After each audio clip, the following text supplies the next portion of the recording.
గంటకి ఒక 20,000 అట్లా తీసుకొని నేను పర్సన్స్ దగ్గరికి వెళ్తాను మేడం.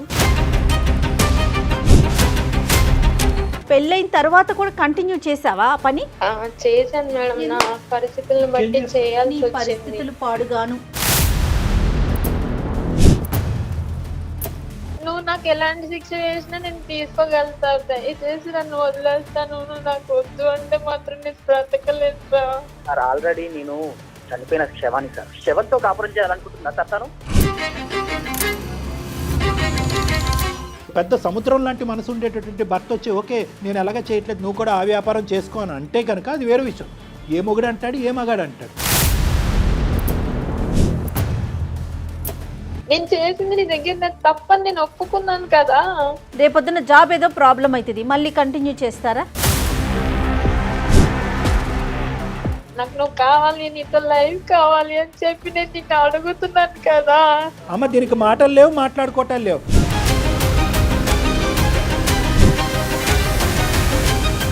అసలుకి రోడ్డు మీద ప్రతి ఒక్కరిని అందరిని చూస్తున్నా. నా భార్య తన దగ్గరికి వెళ్ళిందా? కర్మండి, చచ్చిపోవటం బెటర్ దానికంటే.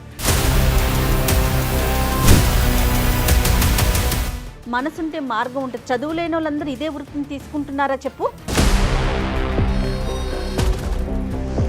జెన్యున్ గా ఉండాలి, ఇంకా తిన్న కావాలనుకునేదంతా చెప్పేశాను. ఈ జెన్యున్ గా ఉండాలి అనే ఆలోచన ప్రేమించినప్పుడే రావాలి. నేను సంపాదించిన డబ్బులో నేను 2 ప్రాపర్టీస్ అయితే కొన్నాను సార్. 2 ప్లాట్లు కొన్నావా, 4 ఇల్లులు కొన్నావా అనేది కాదు ఇక్కడ.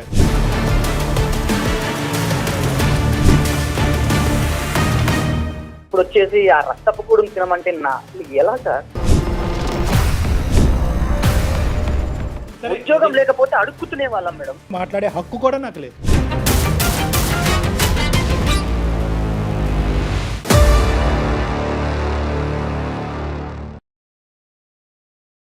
కాళ్లలో నొప్పి, నరాల వాపు వంటి లక్షణాలతో బాధపడుతున్నారా? వెరికోస్ వెయిన్స్ లో అత్యాధునిక చికిత్స Avis vascular centre. AVC hospital సమర్పించు అందమైన జీవితం కార్యక్రమానికి స్వాగతం. నమస్తే డాక్టర్ గారు. నమస్తే జయ గారు. సింధు అని మనకు ఒక అమ్మాయి మెయిల్ చేసిందండి. పెళ్ళి అయిపోయిన తర్వాత ఒక ఇష్యూని ఫేస్ చేస్తోంది. సో నా సంసార జీవితం ఏంటి, నేను ముందుకు వెళ్ళాలా వెనక్కి రావాలా నాకు అర్థం కావట్లేదు. సో అందుకని ఒకసారి మీతో మాట్లాడిద్దామని కాల్ చేస్తానండి. హలో, నమస్తే అండి సింధు గారా? అవునండి. ఎవరండి? నేను జయానండి, అందమైన జీవితం ప్రోగ్రామ్ నుంచి కాల్ చేస్తున్నాను. నాతో పాటు డాక్టర్ కళ్యాణ్ చక్రవర్తి గారు ఉన్నారు. మేడం నమస్తే. మేడం నమస్తే సార్. నమస్తే అమ్మ సింధు. మెయిల్ పెట్టారు కదా, ఒకసారి డాక్టర్ గారితో మాట్లాడతారా? మాట్లాడతాను మేడం. చెప్పినా ఏంటి సమస్య సింధు? నీ వయసు ఎంతమ్మా, పెళ్ళి ఎంత కాలం అయింది? నాకు 27 ఇయర్స్ సార్ ప్రెసెంట్. ఓకే. నాకు మ్యారేజ్ అయ్యి 2 ఇయర్స్ అయింది. 2 ఇయర్స్ అయింది. 2 ఇయర్స్ అయింది సార్. మాది లవ్ మ్యారేజ్. అయితే మా హస్బెండ్ నన్ను చాలా బాగా చూసుకునేవాడు. ఫస్ట్ లో చాలా అంటే చాలా బాగా ఉండేవాళ్ళం. అసలు నాకు ఇట్లాంటి లైఫ్ వస్తుందని చెప్పి నేనైతే అసలు ఎక్స్పెక్ట్ చేయలేదు. బట్ తను సడన్ గా ఒక 4 months నుంచి నాతో అంటే అసలు ఎవరో తెలియని పర్సన్ తో ఉంటున్నాను అన్న ఇది ఫీల్ తో ఉంటున్నాడు సార్. నన్ను ఇగ్నోర్ చేస్తున్నాడు, బాగా దూరం పెట్టేస్తున్నాడు. మాట్లాడడానికి కూడా కష్టం అయిపోతుంది తనకి. ఇగ్నోర్ చేస్తున్నాడు, మాట్లాడట్లేదు, ఒక పరాయి వ్యక్తిలా చూస్తున్నాడు నిన్ను. చూస్తున్నాడు సార్. అడిగినా గానీ నీ పని ఇది, నా పని నాది అంటున్నాడు. తన కోసం నేను 2 times సూసైడ్ అటెంప్ట్ కూడా చేసుకున్నాను సార్ నేను. ఎందుకమ్మా సూసైడ్ అటెంప్ట్ ఎందుకు?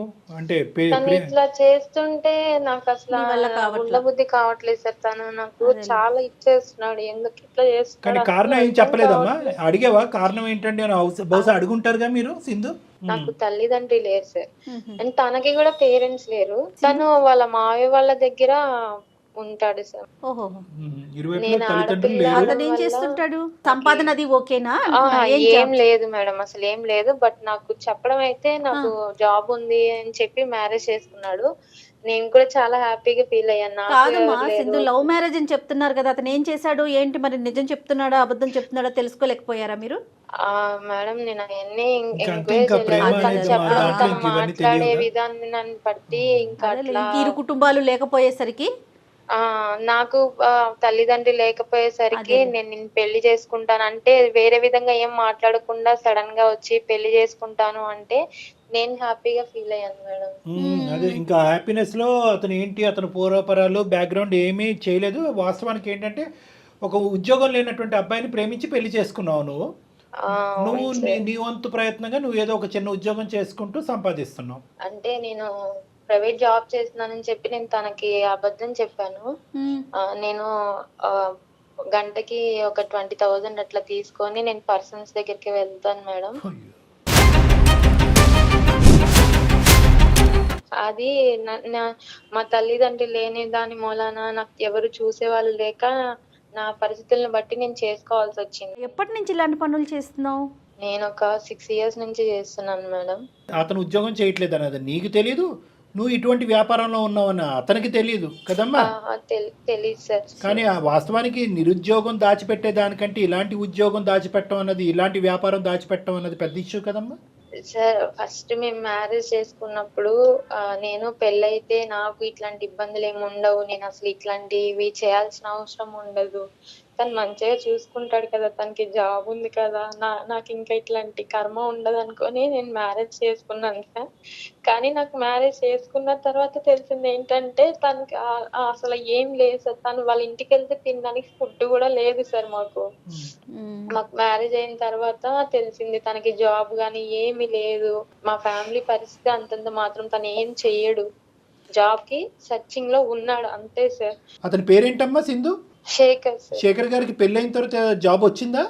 జాబ్ వస్తే ఎంతకాలం తర్వాత రీసెంట్ గా వచ్చింది సార్. 4 months అవుతుంది, 4.5 months అవుతుంది. తనకి జాబ్ వచ్చింది అని తెలిసినప్పుడు నేను వెంటనే ఈ విషయం తనతో షేర్ చేసుకున్నా. నేను ఇంక తప్పు చేయకూడదు, ఇప్పుడు దాకా చేసింది కాదమ్మా సింధు, ఇంకొక చిన్న విషయం. ఇప్పుడు నువ్వు పెళ్ళైన తర్వాత కూడా కంటిన్యూ చేసావా ఆ పని? చేశాను మేడం. నా పరిస్థితులను బట్టి చేయాలి. పరిస్థితులు పాడుగాను. ఏమ్మా ఏదన్నా చేసుకోవచ్చు కదమ్మా. ఒక ఆడపిల్ల, ఒక తెలివైన ఆడపిల్ల, వినటానికి చదువుకున్న అమ్మాయిలా ఉన్నావు, తెలివైన అమ్మాయి కూడా లేదు సార్. ఏమన్నా చేయడానికి నాకు వేరే ఏం తెలియదు సార్. అమ్మ నీకు నువ్వేంటంటే అక్కడ గంటకి 20,000 అనే ఫిగర్ చూస్తున్నావే తప్ప నీతిగా బతకాలి, అట్లీస్ట్ పెళ్ళి అయిన తర్వాత అంతా నీతి న్యాయంగా బతకాలి, ఒక భర్తకి తగినట్టుగా బతకాలి. ఓకే, మీ ఆయన ఉద్యోగం చేయట్లేదు, అట్లీస్ట్ నేను మంచిగా చూసుకునేవాడా? నన్ను చాలా బాగా చూసుకునేవాడు సార్. దాంట్లో మాత్రం నాకు ఎట్లాంటి ప్రాబ్లం గానీ అట్లా అంత మంచిగా చూసుకున్నాడు కాబట్టి ఏ రోజైనా కూడా ఈ గుట్టిప్పితే కనుక అది కూడా యాక్సెప్ట్ చేసేస్తాడని అనుకున్నావు. వాస్తవానికి 4 నెలలు బట్టి అతను యాక్సెప్ట్ చేయలేదు. మంచోడు.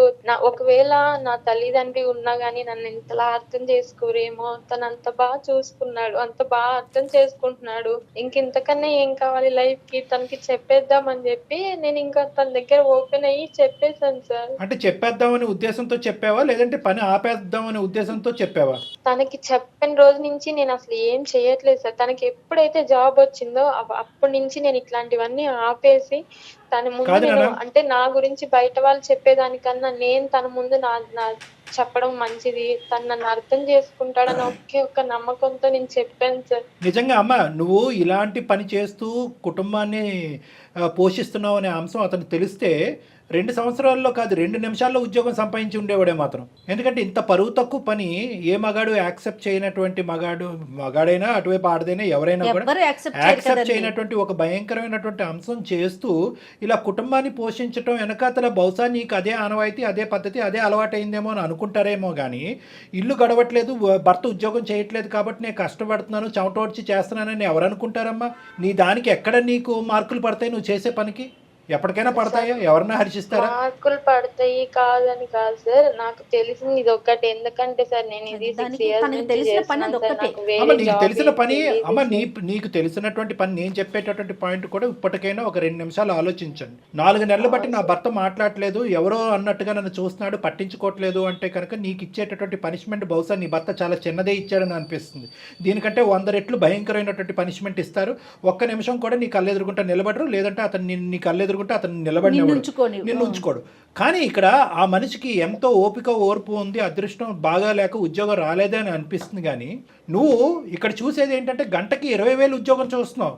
నేనేమంటున్నానంటే నెలకి 20,000 ఉద్యోగం దొరుకుండేది కదా నీకని అడుగుతున్నా. నువ్వు గట్టిగా వెతుకుంటే కనుక 6 సంవత్సరాల పాటో లేదంటే 7 సంవత్సరాల పాటో నువ్వు గంటకి 20 అంటే కనుక నెలకి నువ్వు ఎంత సంపాదిస్తున్నావు అనేది నేను అడగను, అడిగితే కూడా బాగుండదు. నేను సంస్కారవంతుడిని, నేను ఆ మాట అడగను. ఎక్కడికి వెళ్ళినా నాకు జాబ్ అనేది ఎవరు ఇవ్వట్లేదు సార్. ఇన్ కేసు బయట తెలిసిన వాళ్ళు అది పూర్తిగా నీ ప్రయత్న లోపమేనమ్మా. అమ్మ మీ మాట్లాడద్దు. ఆయన అదృష్టం లేక ఉద్యోగం రాలేదు, అతను అలా కష్టపడ్డాడు. నీకేంటంటే నీకు థ్రెషోల్డ్ ఎక్కువయ్యి, అంటే నీకు కావలసినటువంటి డబ్బు ఏ లెవెల్ సంపాదన అయితే నీకు బాగుంటుందనే ఆలోచనతో నువ్వు ఇతరత్ర చిన్న డబ్బులు వచ్చి నీతిగా బతికేటటువంటి అంశాలు వచ్చి, అంటే ఇలాంటి పనులు చేసే వాళ్ళంతా నీతిమాలిన వాళ్ళని నేను అన్ను. అది కూడా వాళ్ళ అవసరం రీత్యా అది ఒక విధమైనటువంటి ఒక కష్టం, ఒక విధమైనటువంటి వ్యాపారం. కానీ ఏదైతే పెళ్లి తర్వాత ఈ కారణం చెప్తూ నువ్వు కంటిన్యూ చేస్తున్నావు చూడు, దాన్ని నీతిమాలినటువంటి పని అని నేను అంటున్నా. ఎందుకంటే ఆ పని చేసుకునేటటువంటి వాళ్ళు అందరూ కూడా ఏదో సుఖానికో సంతోషానికో చేయరు, వాళ్ళ పట్టకూడు గురించి చేస్తారు. అది కూడా ఒక వ్యాపారం. దాన్ని కూడా కొన్ని లీగల్ గా కొన్ని ఇల్లీగల్ గా. పట్టకూటి కోసమే చేసుకున్నాను సార్. నా తల్లిదండ్రి ఉంటే నాకు చదివిచ్చేవాళ్ళు, నేను ఉద్యోగం చూసుకునేదాన్ని. నాకు చదువులేని వాళ్ళు ఎవరు బతకట్లేదమ్మా సమాజంలో. నేను దాన్ని నమ్ముకునే బ్రతికాను. అసలు ఆ మాట చెప్పొద్దు. సింధు వినాలి. 2 things ఇక్కడ. ఒకటి, పెళ్లికి ముందు నువ్వు చెప్పినటువంటి కథని నేను హర్షిస్తాను. ఓకే, చదువు లేదండి, తల్లిదండ్రులు లేదండి, పట్టకూడు గురించి అండి, బతకాలండి, తప్పదు కదండి, అక్కడి వరకు నాకు అర్థం. పెళ్ళి అయిన తర్వాత నీ ఆలోచన, నీ ఉద్యోగం, నీ వ్యాపారం, నీ అభిప్రాయం ఎంత అయితే ఇంపార్టెంటో అది సమతూగేటటువంటి విధంగా నీ భర్త యొక్క ఆలోచన కూడా అక్కడ ఇంపార్టెంట్. అదే ఒక పెద్ద సముద్రం లాంటి మనసు ఉండేటటువంటి భర్త వచ్చి ఓకే నేను ఎలాగ చేయట్లేదు, నువ్వు కూడా ఆ వ్యాపారం చేసుకో అని అంటే కనుక అది వేరే విషయం. ఏ మొగుడు అంటాడు, ఏ మగాడు అంటాడు. నేను ఇందాక అన్న మాట మళ్ళీ ఒకసారి రిపీట్ చేస్తున్నాను. నువ్వు నిజంగా ఇలా పక్కదో పట్టి ఈ విధమైనటువంటి వ్యాపారం చేసేటటువంటి క్రమం అయితే కనుక ఒక 2 minutes చాలు అతను ఉద్యోగం సంపాదించడానికి. వెళ్ళి రిక్షా లాగేస్తాడు, లేదంటే ఆటో నడిపేస్తాడు. కానీ నువ్వు అలా అనుకోలేదు. అడుక్కొని తీసుకొచ్చైనా భార్యని బతికించుకోవాలనుకుంటారు. మనసుంటే మార్గం ఉంటుంది. చదువు లేని వాళ్ళందరూ ఇదే వృత్తిని తీసుకుంటున్నారా చెప్పు? సమాజంలో చదువు లేని వాళ్ళు లేరా? అదే నీకు ఒక వృత్తి కింద అయిపోయింది అంతే. ఇంకా అంతకు మించి నువ్వు బయటికి రాలా, ఆలోచించలా. డాక్టర్ గారు అంతేనా? అంతే, వచ్చేటటువంటి కంఫర్ట్ జోన్ ఒకటే చూసుకున్నావు, కానీ దీనికి ఆల్టర్నేటివ్ ఏంటి అనేది ఇంకో నీట్గా బతకచ్చా, లేదంటే మనకు మనలాంటి స్థానంలో ఉండేటటువంటి చాలా మంది పెళ్ళైనటువంటి ఆడవాళ్ళు భర్తలు ఉద్యోగం చేయకపోతే కనుక అందరూ కూడా ఇలా పక్కదో పడుతున్నారా?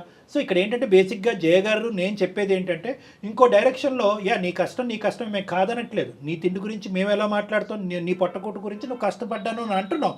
కానీ at the end of the day ఏంటంటే ఆల్టర్నేటివ్ పాత్వేస్ అనేది ఇంకో ఏమైనా ఇతరత్ర దారులు ఉన్నాయని నేను సంపాదించడానికి. ఒకప్పుడు ఇప్పటి వరకు గడిచిపోయింది, అడిగేటటువంటి వాళ్ళు లేరు, ప్రశ్నించేటటువంటి వాళ్ళు లేరు, ఇది ఒక వ్యాపారం అన్నట్టుగా నువ్వు కంటిన్యూ అయిపోయావు. ఇది భర్తకు తెలిస్తే, ఇంత ప్రేమించినటువంటి భర్త 2 నిమిషాల్లో నన్ను రోడ్డు మీద వేస్తే పరిస్థితి ఏంటి? ఎక్కడి నుంచి అయితే నా జీవితం మొదలైందో అక్కడే ఎండ్ అయినట్టు అవుతుందిగా. స్నేహం వల్లనో ఎందుకు అట్లా అయిపోయిందో నాకు అర్థం కాలేదు సార్. సరే ఇక్కడ అమ్మ, ఇప్పుడు అట్లీస్ట్ ఇప్పటికైనా నీకు కనువిప్పు కలిగింది. ఇక్కడ అదృష్టం ఏంటంటే తప్పు ఒప్పుకుంటున్నాను సార్. నాకు మా హస్బెండ్ కావాలి, తనతో లైఫ్ కావాలి అని అనుకుంటున్నాను కాబట్టి నేను మిమ్మల్ని అది అందమైన జీవితం చేతుల్లో లేదది. సారీ, అందమైన జీవితం డాక్టర్ కళ్యాణ్ చక్రవర్తి జయ గారి చేతుల్లో అది లేదు. ఎందుకు అంటే కనుక పర్లేదయ్యా, ఏదో పొరపాటును చేసింది, పట్టుకోడు గురించి చేసింది, కుటుంబాన్ని నిలబెట్టడం గురించి చేసింది, లేదంటే నీకు సిగ్గుంటే కనుక, నీకు ఉద్యోగం ఉండుంటే కనుక ఈ పని చేసి ఉండేదని అడగలేం. ఉద్యోగం ఉన్నా, తినడానికి తిండి ఉన్నా లేకపోయినా కూడా అతను ఆలోచన శైలిలో ఇది ఒక పనికిరాని చర్య, ఒక అసహ్యకరమైనటువంటి ఒక చర్య, ఒక బూతు చర్య. అతను పుట్టింది పెరిగింది అటువంటి వాతావరణంలో, నువ్వు పుట్టింది పెరిగింది అటువంటి వాతావరణం. చేయాలి అనుకుంటే నేను ఇప్పుడైనా దాచి తప్పు చేయొచ్చు సార్, కానీ నాకు అట్లా ఉద్దేశం లేనే లేదు సార్. నీ కర్మ. ఇప్పుడైనా నేను అదే చేసి ఉండేవాడిని అంటే ఏమా, ఇది ఒకటి. ఇప్పటికైనా నువ్వు ఆలోచించట్లేదు. ఇప్పుడు పెళ్ళి అయిన తర్వాత ఇష్టాయిష్టాలు అనేటటువంటిది భార్యాభర్తలు ఇద్దరు చేతుల్లో ఉంటుంది. ఆ బేసిక్ కాన్సెప్ట్ నువ్వు మర్చిపోతున్నావు. ఇంటి గురించే కదా, కుటుంబం గురించే కదా, సుఖాల గురించే కదా అని చెప్పి ఏదైనా కథను తొక్కుతారమ్మా. తనకి అదే ఆలోచనలో అదే నేను చేస్తుండేదాన్ని అంటే ఇప్పటికైనా నువ్వు బయటపడాలని ఆలోచించమ్మా. నీకు ఏ స్థాయిలో ఇది ఒక పని కిందే, అంటే ఇది ఒక నీతిమాలిన పని కింద కాకుండా, ఒక చేయకూడనటువంటి పని కింద కాకుండా, ఇది ఒక పని అనే కేటగిరీలో పెట్టి దీని దగ్గర నుంచి డబ్బులు వస్తున్నాయి, ఈ డబ్బులతో మన కుటుంబం నడుస్తుందనే ఆలోచనలోనే ఉన్నాయి. కానీ ఒక థర్డ్ పర్సన్ లేదంటే ఒక సెకండ్ పార్టీ నీతో పాటు జీవితాన్ని పంచుకోవటానికి వచ్చి నిజాయితీగా నిక్కచ్చిగా చాలా ప్రేమాభిప్రాయాలతో ఉండేటటువంటి ఒక వ్యక్తి నీతో పాటు ఉన్నటువంటి వ్యక్తి ఏ విధంగా ఆలోచిస్తాడని ఆ పాయింట్ ఆఫ్ వ్యూలో చూడలేకపోతున్నాం. ఇప్పటికీ అందమైన జీవితంలో డాక్టర్ కళ్యాణ్ చక్రవర్తి ఏం చెప్తున్నాడనే యాంగిల్లో చూడలేకపోతున్నాను. నేనేం తప్పు చేశానండి, కరెక్టే కదండి, చెప్పకూడదు ఉంటే కనుక ఇప్పటికి కూడా ఎందుకు చెప్తాను. అయితే ఇప్పుడు నువ్వు బహుశా అది అనుకుంటున్నావేమో, ఇదేంటి అనవసరంగా ఇప్పుడు చెప్పాను నేను ఆ పని అలా ఈ పని అనట్లేదు కింద సార్. కంటిన్యూ నేను అయిపోయి ఉంటే బాగుండేదేమో ఏమంటున్నానంటే అనవసరంగా. సార్, నేను ఆ విధంగా అనట్లేదు సార్. నేను ఒకవేళ ఇప్పుడు తను నాకు లైఫ్ ఇచ్చాడు, తను నన్ను మంచిగా చూసుకుంటాడనే నమ్మకంతో నేను తన దగ్గర సర్లే. ఓపెన్ అయ్యాను. నేను ఇట్లా చెప్పడమే తప్పయిందా అని నేను అడుగుతున్నాను సార్. వద్దమ్మా, నేను ఇట్లా చెప్పడం తప్పు కాదమ్మా, వల్లే నీ కదా వైఖరి సార్. తప్పు అమ్మా కాదు అమ్మా డాక్టర్ గారు. నువ్వు ఇప్పటి వరకు ఏదైనా ఒక మంచి పని చేసావు అంటే కనుక అది ఇప్పుడు చెప్పడం 4 నెలల క్రితం. కాదు. దయచేసి అది దాని ఆ అంశం నుంచి విత్డ్రా అవ్వద్దు. డాక్టర్ గారు నాకు ఇంకొక సందేహం, ఇప్పుడు అతనికే కనుక జాబ్ రాకపోయి ఉంటే కంటిన్యూ అయ్యేదిగా. ఇది ఎల్లకాలం కంటిన్యూ అయ్యేది. అదే నేను ఏమంటున్నానంటే నీ యొక్క మార్పు కండిషనల్ అయిపోయింది. నీ మార్పు ఈజ్ ఈక్వల్ టు అతను జాబ్ రావటం. అది ఇప్పుడు మాకు కలిగేటటువంటి ఆలోచన భయం ఏంటంటే అతనికి జాబ్ రాకపోయి ఉంటే కనుక ఈ వ్యవహారం నీతిమైనటువంటి వ్యవహారం, కుటుంబం గురించి వ్యవహారం, నా భర్త గురించి నా కుటుంబం గురించి డబ్బులు సంపాదించడం తప్పేంటంటే కంటిన్యూ అయ్యి ఉండేది. రేపొద్దున జాబ్ ఏదో ప్రాబ్లం అవుతుంది, మళ్ళీ కంటిన్యూ చేస్తారా? మీకు పిల్లలు లేరు కదమ్మా? పిల్లలు లేరు సార్ మాకు. నేను ఇది చేసినప్పట్లో నేను సంపాదించిన డబ్బులో నేను 2 ప్రాపర్టీస్ అయితే కొన్నాను సార్. అది మా ఇద్దరి పేరు మీద ఉంది సార్. నేనే ఒకవేళ తనకి జాబ్ వచ్చినా రాకపోయినా ఇది మానేసి మేమిద్దరం సెటిల్ అయితే చాలు, తను నాతో ఉంటే చాలు అని అనుకున్నాను సార్ నేను. నువ్వు 2 ప్లాట్లు కొన్నావా 4 ఇల్లులు కొన్నావా అనేది కాదు ఇక్కడ. వాటి బట్టి అతనేమి ఇప్పుడు కరిగిపోడారే అంత కష్టపడి సంపాదించినటువంటి సంపాదనతో కొన్నటువంటి ఆస్తి ఇద్దరు పేర్లు పెట్టింది అనేది కాన్సెప్ట్ కాదు. నేను బెడ్రూమ్లో పడుకున్నటువంటి నా భార్య నా పక్కనే కాకుండా చాలా మందితో పాటు పడుకుంది అనే ఒక ఆలోచన ఒక మగాడికి ఏ విధంగా ఉంటుంది అంటే కనుక అది నువ్వు 100 కోట్ల ఆస్తి తీసుకొచ్చి అతని కాళ్ళ దగ్గర వేసినా కూడా కనుకరించేటటువంటి అవకాశం ఉండదమ్మా. సో ఇది డబ్బులతో ముడిపెట్టద్దు, ఆస్తులతో ముడిపెట్టద్దు, కుటుంబ పోషణ గురించి ఒక ఆడది తీసుకున్నటువంటి దారి అనేటటువంటి ఆలోచనతో ముడిపెట్టద్దు. ఇది అన్నిటికీ భిన్నమైనటువంటి ఒక అంశం. ఇది కేవలం అతని మనసు, అతని ఆలోచన, అతను పెరిగినటువంటి విధానం, అతని వైఖరి బట్టి ఆధారపడి ఉంటుంది. ఇందాక నేను చెప్పినట్టుగా ఇంత క్లిష్టమైనటువంటి అంశాన్ని సమాజం యాక్సెప్ట్ చేయదు. ప్లస్ అందమైన జీవితం డాక్టర్ కళ్యాణ్ చక్రవర్తి, ఇదిగో మార్గం బాబు శేఖర్, ఆ అమ్మాయి ఏదో తెలిసి తెలియక తప్పు చేసింది ఇప్పుడు మారింది కాబట్టి నువ్వు స్వీకరించు అని చెప్పడానికి కూడా ఉండదు. ఎందుకంటే కనుక అతని జీవితంలో అతని తల్లిదండ్రులు లేనటువంటి స్థానాన్ని నీకు ఇచ్చాడమ్మా. ఇప్పుడు వాస్తవానికి ఏంటంటే అక్కడ తల్లిదండ్రులు లేరు, ఆ స్థానం ఇచ్చినటువంటి భార్య కూడా ఉన్నట్టుగానే ఉండి మోసం చేస్తుంది అనే మాట అతను అన్నప్పుడు నువ్వు మోసపోలేదు, నువ్వు కరెక్టే ఉన్నావని ఎలా చెప్తావు? చూద్దాం అతను ఎలా ఆలోచిస్తాడో, నీ అదృష్టం ఎలా ఉందో, నీ తలరాత ఎలా ఉందో. సార్ నేను నాకు నా బాధ చెప్పుకోవడానికి కూడా నాకు ఎవ్వరు లేరు సార్. నేను అందుకోసం మిమ్మల్ని మీ దాకా వచ్చి ఒక్కసారి కావాలంటే నన్ను కొట్టండి, తిట్టండి. తన ముందు నాకు ఎట్లాంటి తను నాకు ఏ పనిష్మెంట్ ఇచ్చినా నేను దానికి యాక్సెప్ట్ చేస్తాను సార్. తను లేకుండా నీకు చెప్పుకోవటానికి మా నెంబర్ దొరికింది. అతను ఎంత కుమిలిపోతున్నాడు ఈ 4 నెలలు బట్టి, ఎంత భయంకరమైనటువంటి పరిస్థితిలో ఉన్నాడు. ప్రేమించి నమ్మకంగా చేసుకున్నటువంటి భార్య కడుపు నొప్పో కాలు నొప్పో క్యాన్సర్ అంటే కనుక అది ఎక్కడన్నా చెప్పుకోవచ్చు. లేదంటే పాత బాయ్ ఫ్రెండ్తో కంటిన్యూ అవుతుందంటే కనుక అదొక ఎత్తు. బాయ్ ఫ్రెండ్లు కాదు, ఏది కాదు, ఇదే వ్యాపారం ఇదే వృత్తిలో ఉంది అనేటటువంటిది కడుపు ఎక్కడ చెప్పుకుంటాడు, తలెక్కడ దాచుకుంటాడు. అతని పరిస్థితి చూస్తుంటే ఇంకా భయం వేస్తుంది. నువ్వేంటంటే నా మొగుడిని కాపాడి నా పెళ్లిని కాపాడిని అంటున్నాడు. అతని మానసిక పరిస్థితిని ఫస్ట్ కాపాడిన తర్వాత నిన్ను నీ పెళ్లిని కాపాడుతావు. అర్థమైందమ్మా? ఇక్కడ అతను బాధితుడు, అతను విక్టిమ్, నువ్వు బాధితురాలు కాదు, అతని పేషెంట్. మా పెళ్ళైన తర్వాత నేను చేసే పని వల్ల తనని నేను ఎంత మోసం చేస్తున్నానని నా లోపల నేను చాలా కుమిలిపోయిన రోజులు చాలా ఉన్నాయి సార్. లేదురా నాన్న, ఎప్పుడు నాకు మోసం చేయాలన్న ఆలోచన లేనే లేదు సార్ అసలుకి. కదమ్మా, ఇక డిప్రెషన్ ఉంటే ఎవరికి ఉండాలి, ట్రీట్మెంట్ అవసరం అయితే అర్జెంటుగా ట్రీట్మెంట్ ఎవరికి ఇవ్వాలి, సూసైడ్ చేసుకునే ఆలోచన ప్రధానంగా ఎవరికి ఉంటుందో చెప్పు నువ్వు నాకు. ఇక్కడ నీకా నీ భర్తగా రావాలి సార్. కానీ ఒకటి నేను ఈ భయంకరమైనటువంటి వార్త చెప్పిన తర్వాత నా భర్త ఎంత మనస్తాపం చెందాడో, ఎంత భయంకరమైన పరిస్థితిలో ఉన్నాడో డాక్టర్ గారు దయచేసి అతను కాపాడండి అని ఫస్ట్ అడుగు.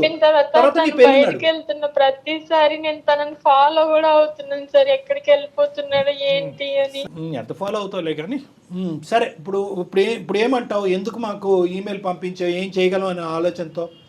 సార్ మీరు ఒక్కసారి తనతో మాట్లాడి నాకు కొంచెం మా ఇద్దరిని కలపండి సార్, నాకు తను కావాలి సార్.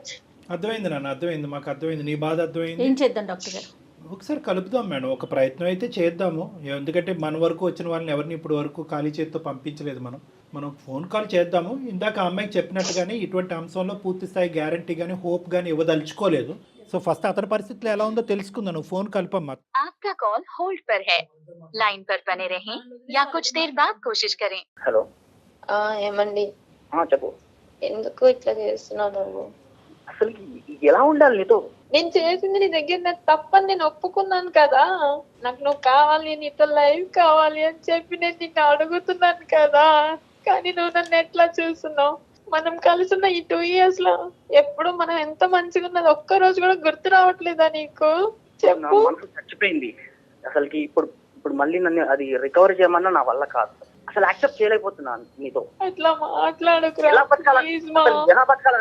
నువ్వంటే నాకు ఎంత ఇష్టమో నీకు తెలీదా? చెప్పు. నువ్వుతో మాట్లాడకుండా, నిన్ను చూడకుండా నేను ఉండలేను కదా. నువ్వు కావాలని చెప్పి నేను నీ దగ్గరికి వస్తుంటే నువ్వు ఎందుకు ఇట్లా చేస్తున్నావు నన్ను? అసలుకి రోడ్డు మీద ప్రతి ఒక్కరిని అందరిని చూస్తున్నా. నా భార్య తన దగ్గరికి వెళ్ళిందా లేదా? అసలుకి ఏంటి, నా భార్యను అలా చూస్తుంటే నాకే ఒళ్ళు గౌరవపడుతుంది. నేను సుమన్ టీవీ వాళ్ళని అప్రోచ్ అయ్యానంటే వాళ్ళకి మెయిల్ పెట్టాను. సార్ అండ్ మేడం లైన్ లో ఉన్నారు, ఒకసారి నువ్వు వాళ్ళతో మాట్లాడు.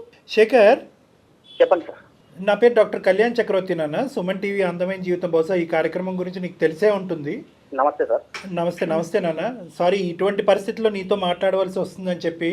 ఎందుకంటే నీ బాధని ఎటువంటి మాటలలో వర్ణించాలో నాకైతే అర్థం కావట్లేదు.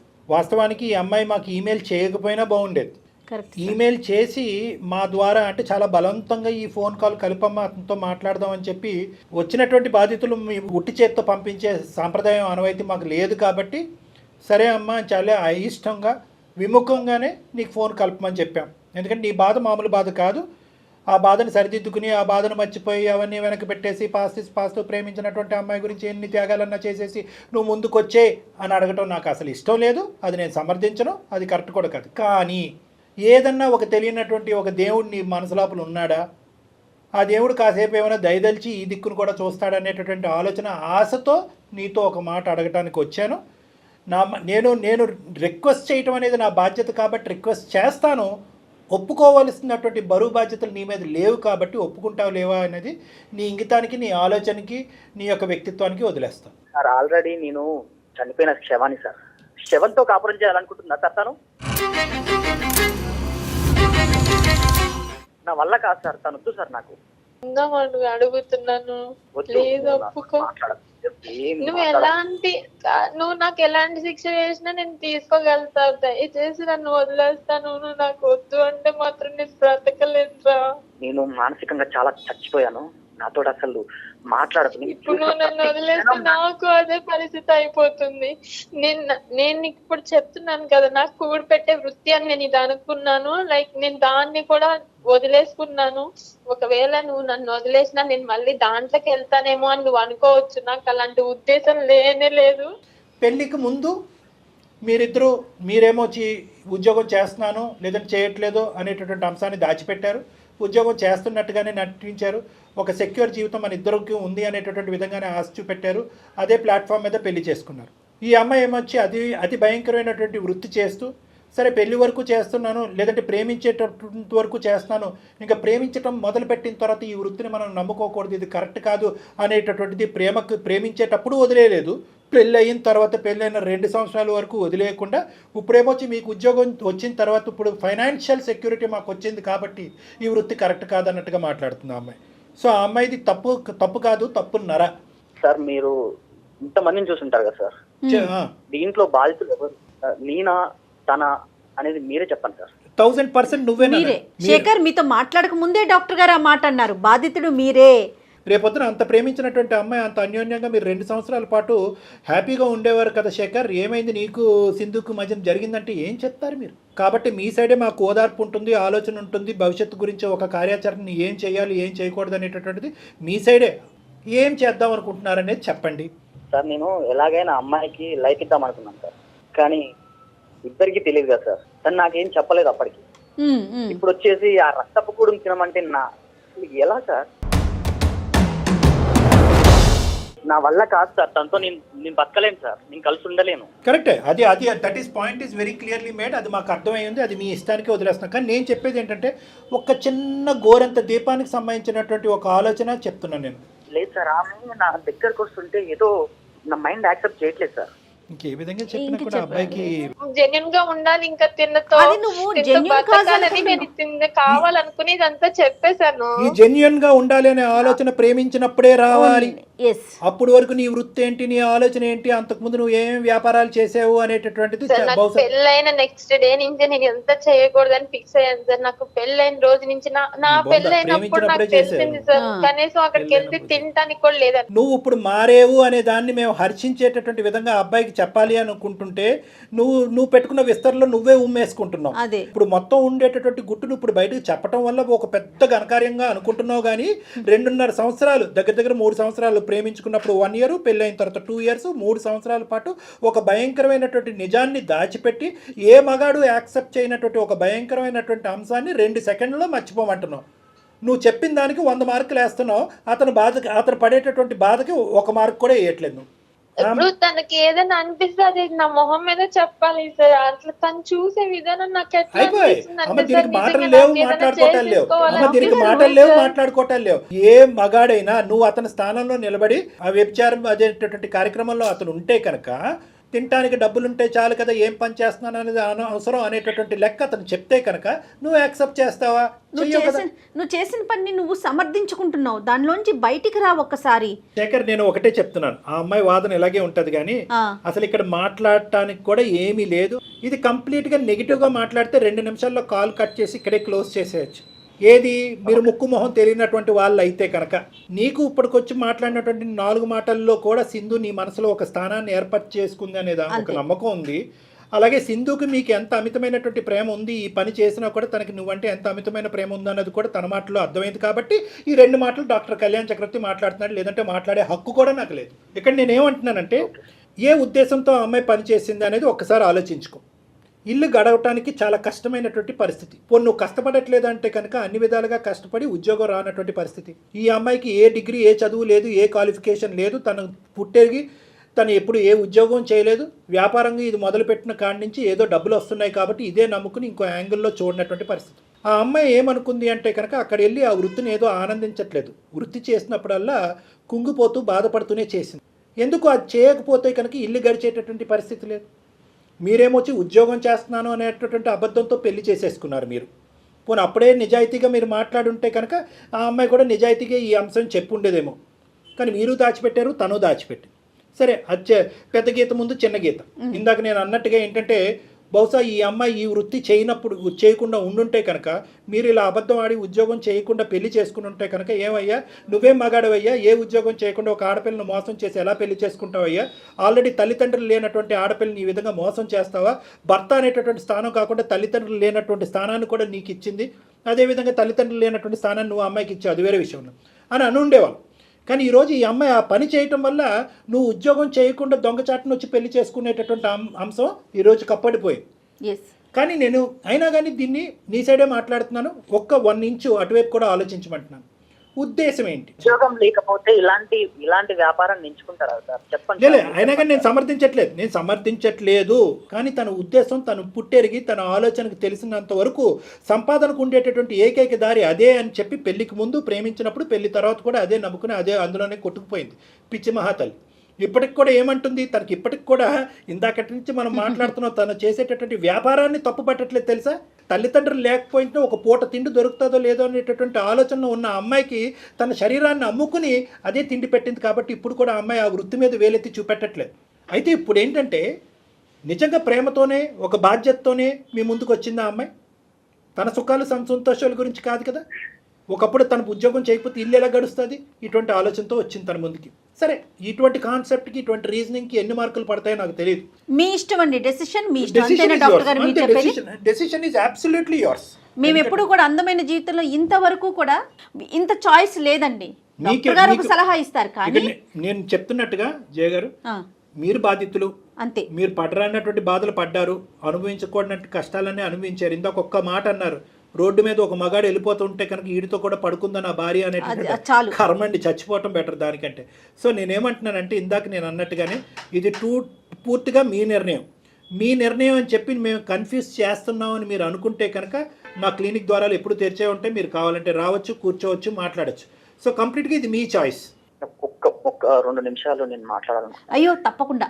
అసలు నేను మా మామ కూతురు చేసుకుందాం అనుకున్నా మేడం. అయ్యో. ఓకే. కానీ ఇంకా నేను లవ్ చేశాను కాబట్టి విగ్రహత అలా మారింది కాబట్టి చేసుకోవాల్సి వచ్చింది. కాకపోతే అమ్మాయి ఉద్యోగం లేదనే సాకును చూపిస్తోంది, కానీ మీరు ఇందాక చెప్పారు చూడండి, పెద్ద గీత ముందు చిన్న చుక్క అండి ఉద్యోగం లేకపోవటం అనేది. దాన్ని దీంతో కంపేర్ చేయటాకే లేదు. సరే, ఉద్యోగం లేకపోతే అడుక్కుతునే వాళ్ళం మేడం, లేదంటే ఏదో ఒకటి చేసేవాళ్ళం. కానీ ఇలాంటి వ్యాపారంలో దిగుతుందని ఎవరు అనుకుంటారు మేడం? మీరు చెప్పండి మేడం. నిజం శేఖర్ గారు, అది చాలా బాధాకరం అనిపిస్తోంది. అమ్మాయి తెలిసి చేసిందా? ఇంకా నేను ఇంకా చేయనని చెప్తున్నాను కదా. ఒకవేళ నువ్వు నన్ను వదిలేస్తే నేను చచ్చిపోవడం తప్పించి నాకు వేరే దారి లేదురా. ప్రేమ అనేటటువంటిది ఇదివరకటి ప్రేమలాగా ఉండాలి, అది న్యాచురల్ గా పునరావృతం అవ్వాలి. ఇక్కడ థ్రెట్ వల్ల నేను చచ్చిపోతాను బెదిరించొద్దు. అతను బాధితుడు, అతను అనుభవిస్తున్నటువంటి బాధ నీకంటే 100 రెట్లు ఎక్కువ ఉంది. ఎందుకంటే ప్రేమించినటువంటి అమ్మాయిని ఉంచుకోవాలా, లేదంటే ప్రేమించి మోసం చేసి తప్పుదోరలో వెళ్ళి ఇదే వృత్తిగా నమ్మినటువంటి అమ్మాయిని వదులుకోవాలా అనేటటువంటి సందిగ్ధ పరిస్థితిలో అతను ఉన్నాడు. అతనికి సమయం కావాలి, నువ్వు అది అర్థం చేసుకోవాలి. నువ్వు థ్రెట్ చేసి బ్లాక్మెయిల్ చేసి భయపెట్టేటటువంటి దొద్దు. నువ్వు ప్రేమించినటువంటి నీ భర్త ఎలాంటి వ్యక్తి అనేది 2 years పాటు నీకు చూపెట్టాడుగా, ఒక మంచి వ్యక్తిగా. ఇప్పుడు నీకు అర్థమైంది నువ్వు ఎటువంటి వ్యక్తిని పోగొట్టుకుంటావు. నేను మళ్ళీ కోరుకునేది, నేను ఇంత తిన కోసం ఇంత దిగజారి ఇంత ఆర్గ్యూ చేసేది నేను దానికోసమే సార్. నాకు తల్లిదండ్రి లేని లోటు తీర్చాడు. తల్లిదండ్రి ఉంటే ఆ ప్రేమ ఎలా ఉంటుందో తను చూపించాడు. అంత ప్రేమ చూపెట్టినటువంటి వ్యక్తి ఈ అంశం తెలిస్తే కనుక ఏమవుతాడు అనే 0.1% నువ్వు ఆలోచించుంటే కనుక ఈరోజు ఈ ఎపిసోడ్ ఈ మాట్లాడుకోవటం కూడా అక్కర్లేదు. వేరే వ్యక్తి పక్కన నేను పడుకుంటున్నాను, అదే రాత్రి మళ్ళీ నా భర్త పక్కన పడుకుంటున్నాను. ఇది వాస్తవం, ఈ నిజం తెలిస్తే కనుక నా భర్త ఉంటాడా లేదా అన్నది కాదు, బతుకుంటాడా లేదా అనేది ఆలోచించుంటే కనుక ఈరోజు మనకి ఎపిసోడ్ అక్కర్లేదు. నీ ఆలోచన అనేది చాలా లేట్గా వచ్చింది. ఇప్పటికి కూడా నువ్వేమంటున్నావు అంటే కనుక చెప్పకుండా ఉండుంటే ఏం చేసి ఉండేవాడు? నువ్వు చెప్పకపోతే ఇంకొకరు చెప్పేవారు అప్పుడు. కానీ అది మోసం చేయటం కదా, అది మోసం. అసలు నువ్వు చెప్తావా, ఇంకొకరు చెప్తారా తర్వాత? పచ్చి మోసం కదమ్మా అది. సరే, భార్యాభర్తల ఇవన్నీ కాసిందు. బంతి అతని కోర్టులో ఉంది, అతను అట అనేటటువంటి నిర్ణయం తీసుకోలేదు. ఇక్కడ మాట్లాడినా నా క్లినిక్ వచ్చినా అతన్ని బలవంతం పెట్టేటటువంటి ఉద్దేశం నాకు లేదు. ఒకటి కాకపోతే 100 రోజులైనా అతను ఈ నిర్ణయం తీసుకోవడానికి అతను అవకాశం ఇవ్వాలి. అతను నిర్ణయం తీసుకునేటటువంటి క్రమంలో మీరిద్దరు ఒకే రూఫ్ కింద ఉంటారా, ఒకే ఇంట్లో ఉంటారా, విడివిడిగా ఉంటారా అనేది ఆలోచించుకోండి. అది కూడా మనం ఒకసారి క్లినిక్ కౌన్సిలింగ్కి వచ్చాక మనం మాట్లాడుకుందాం. అప్పటి వరకు అతని మీద బలప్రయోగం చెయ్యొద్దు, బలవంతం పెట్టద్దు. అటువంటి ఆలోచన కూడా నువ్వు విరమించుకో. ఎందుకంటే ఆల్రెడీ అతను చాలా సఫర్ అవుతున్నాడు. 1కి 100 సార్లు నేను బతుకును, నేను చచ్చిపోతాను నువ్వు అంటాం కాదు. అతను బ్రతుకుంటాడా, సూసైడ్ చేసుకుంటాడా ఈ డిప్రెషన్లో అనేది నాకు భయంగా. సో కాబట్టి అతను స్వేచ్ఛగా ఒక నిర్ణయం తీసుకునే దానికి ఒక అవకాశం ఇవ్వు ప్లీజ్. ఇది నీకు నా రిక్వెస్ట్. నువ్వు 2 ద్వారాలు తెరిచి ఉంచాలి. మంచి జరిగితే మంచి జరుగుతుంది, ఇంకోటి జరిగినా కూడా మంచిదే. కలిసి ఉన్నా మంచిదే, కలిసి లేకపోయినా కూడా మంచిదే. దిశ ఏంటి, ఫ్యూచర్ ఏంటి, నీ భవిష్యత్తు ఏంటి, తన భవిష్యత్తు ఏంటి, తన భవిష్యత్తు అనేటటువంటిది నువ్వు తీసుకున్న నిర్ణయం బట్టి తనకు కౌన్సిలింగ్ ఇస్తాను.